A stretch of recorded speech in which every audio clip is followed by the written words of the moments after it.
everybody, I am here today to tell you about all the books I've been reading over the last few months. I know I did not get a video out in March, but I definitely read some great books, so I want to tell you about them. I'm going to tell you about the books that I read in February and March. So I'm going to be going through a lot of books, and then at the end of the video, I'll update my top 5 for the year so far. I usually do my wrap-ups when I do them from worst rated to best rated because I feel like it's better to end on a high note. So that's where we're starting this time. I have one DNF for the first 2 months, and that is the first book in a series that I have on my shelf, the Alex Delaware series. And we have book 14 on our shelf, which I will not be reading. And I decided to try out book 1 just to see if it was something I was interested in. It was called When the Bough Breaks, and it had to do with a few different murders that were happening and a psychologist that got dragged onto the case.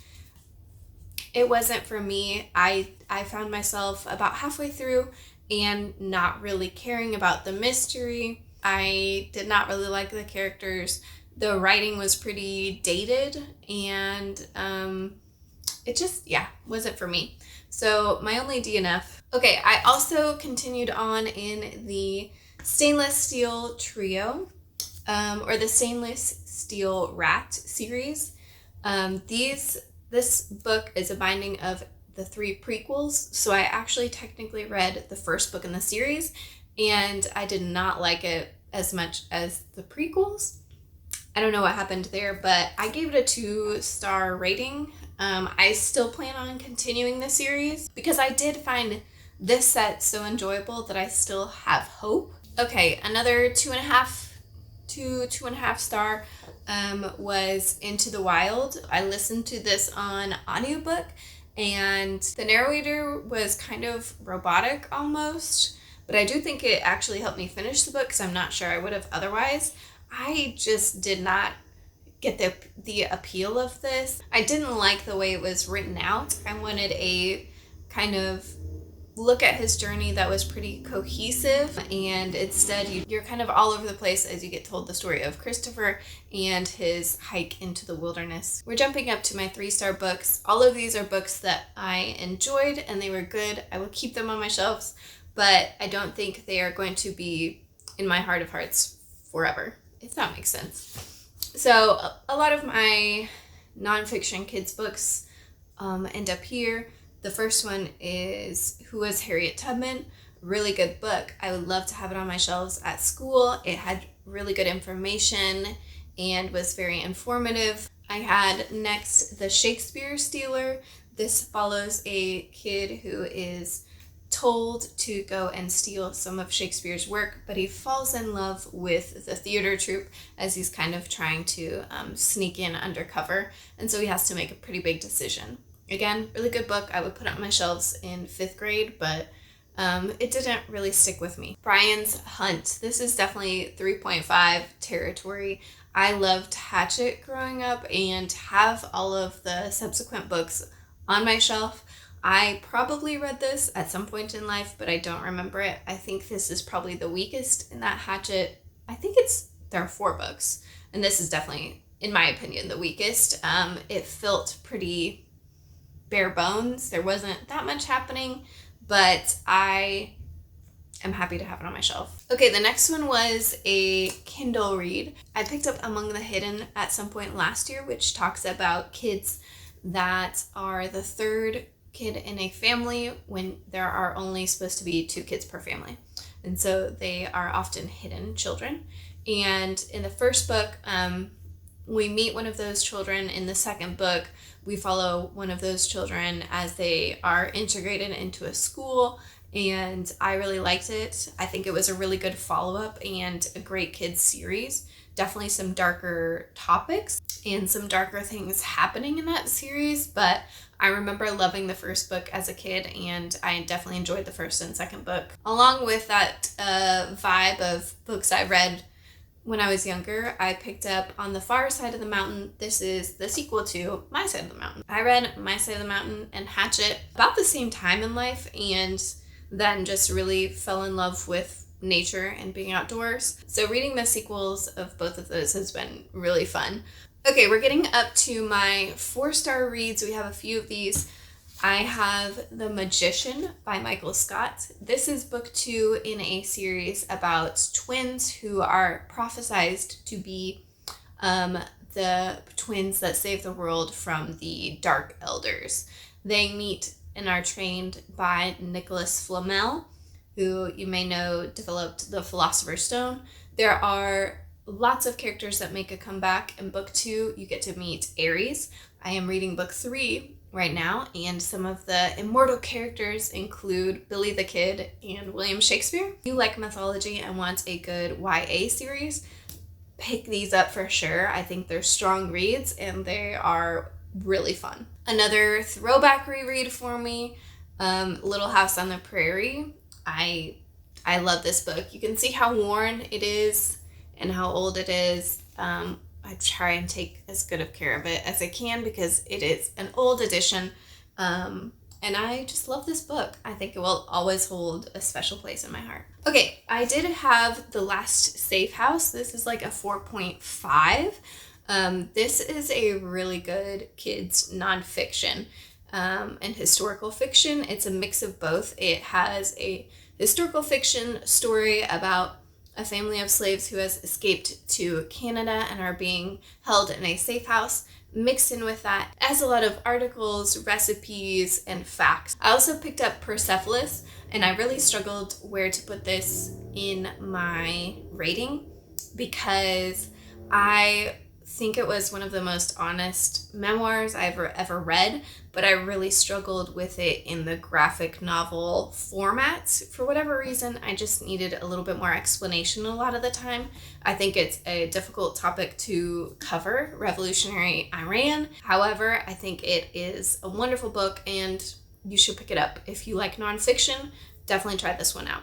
It's a different format and may or may not work for you. Okay, I have some Kindle books and audiobooks coming up that I loved. So one is Namesake.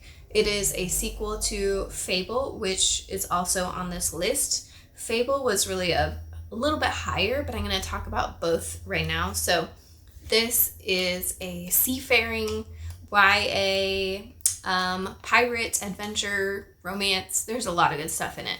If you like anything on the sea, this is one to pick up because I think it's really well done. The sequel didn't quite hold up as much for me, but in a way that like from a 4.5 to a 4 for the sequel. The characters are wonderful. The relationship between the daughter and her father is just amazingly done, and I loved the way the characters grew from book 1 to book 2. I also read for one of my book clubs, Clara and the Sun, and I thought it was really amazing. It was a little bit too ambiguous for me. I think that's the only reason it's not quite a 5-star. I wanted more explanation, and it's kind of left open-ended for the reader's enjoyment. That's just not really my thing. I want you to tell me what's happening. I can see the appeal. It's been a really popular book, and it's well deserving of the hype, in my opinion. Okay, 3 books left. I did read the second part of The Merciful Crow. It's called The Faithless Hawk. I haven't seen many people pick up this series. You should. I loved this. I loved the world that is created here. I love the main characters. I loved the struggle in the second book. The only thing I can say in the second one is, again, the ending was like a little bit confusing, but I think it is worth a read if you have not picked this up. It's a really good duology. It's also a duology, which is hard to find nowadays, I think. Okay, my top 2 books of the last 2 months. The first one is A Closed and Common Orbit. Becky Chambers is S-tier, A+ author in my book. I think she is just wonderful. I read A Long Way to a Small Angry Planet as my first book of 2021, and it was in the top spot for most of the year. So this was a really good follow-up, and you get a lot of information on some of the side characters and the story that is told about Pepper and Loveless. Pepper just got me. Pepper's story hurt my heart and just really made me buy into this family even more. Yeah, can't say enough good things about this. I feel like everybody's read it, but if for whatever reason you have not, please pick up the first book. Okay, and my top book that is definitely going to be in that top 5 that we're about to shuffle around, Kings of the Wild. I listened to this on audiobook, and it had like a soundtrack in the background, and it was amazing. The characters in this are some of my favorite characters that I've ever read about. I am excited to reread this, and I just finished it. It is so epic. It made me want to go into battle with these characters.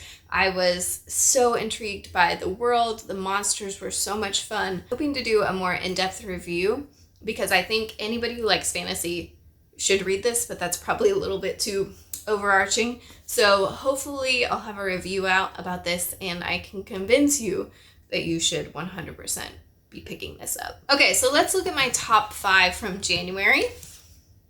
I had number 1, Saga Volume 4. Number 2, Dirk Gently's Holistic Detective Agency. Number 3, Slay. Number 4, Zero Repeat Forever. And number 5, The Scarlet Letter. I don't know if most of these will stay. Number 1 is definitely going to Kings of the Wild. So that is moving into the number 1 spot. I think number 2 is going to be Saga, Volume 4. Number 3, I'm going to go with A Closed and Common Orbit. Number 4, because of how much it surprised me, Dirk Gently's Holistic Detective Agency. And number 5, I'm actually going to go with the second book in this, Faithless Hawk. So 3 books getting pushed out, but just barely, especially with Slay. I was kind of torn. It almost stayed up there, so this will be like the number 6 spot. I also really wanted to put Fable in here, and actually, yeah, I'm sorry.